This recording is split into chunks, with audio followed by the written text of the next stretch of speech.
À tous et à toutes, aujourd'hui nous nous retrouvons pour une nouvelle vidéo. Dans cette vidéo, je vais vous montrer quelques méthodes par-ci par-là qui vont vous permettre de réussir votre année universitaire. On se retrouve sur mon PC. Malheureusement, j'ai pas encore de logiciel intégré pour faire de la vidéo, mais j'en aurai très prochainement et je pourrai vous montrer des vidéos. Mais la première à écrire, la première étape à faire, la première étape à réaliser, ça va être d'écrire ce site-là. C'est simplement le mot Anki. On se retrouve juste ici avec les applications Anki. Sur le lien, du coup, j'apparais juste ici. Donc là, je reclique sur Download Anki. Il nous propose plusieurs versions. Il faut choisir celle qui correspond le mieux à votre version. Du coup, moi, c'est un Windows 11. Donc, je vais cocher celle-là. Le lien PDF, du coup, c'est lancé. Le lien PDF, alors, le lien Anki s'est lancé. Détail, mais normalement, on se retrouve avec cette application-là.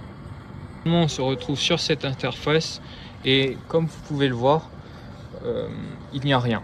Il n'y a rien et je vais vous expliquer dans un tutoriel pour la suite comment justement parvenir à y arriver pour utiliser pour justement réussir votre année universitaire. Ce qu'on va faire, c'est qu'on va créer un paquet. On va l'appeler par défaut. On va cliquer sur cette icône pour le renommer, si vous voulez le renommer. Hop. Et comme par exemple, si vous voulez ajouter des flashcards, cette application est principalement une application de flashcards.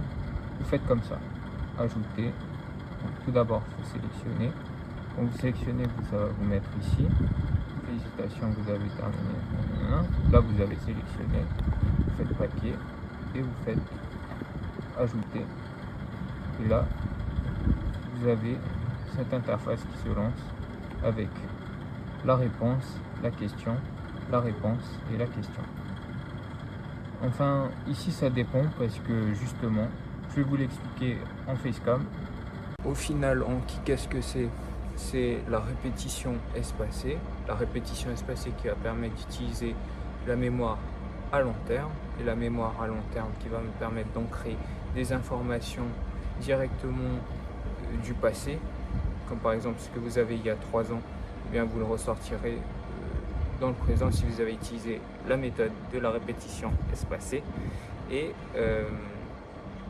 voilà, c'est ça. Et ouais, je pense que j'ai tout dit. Je vous souhaite une magnifique journée. C'était Laurent et à très bientôt pour de nouvelles astuces.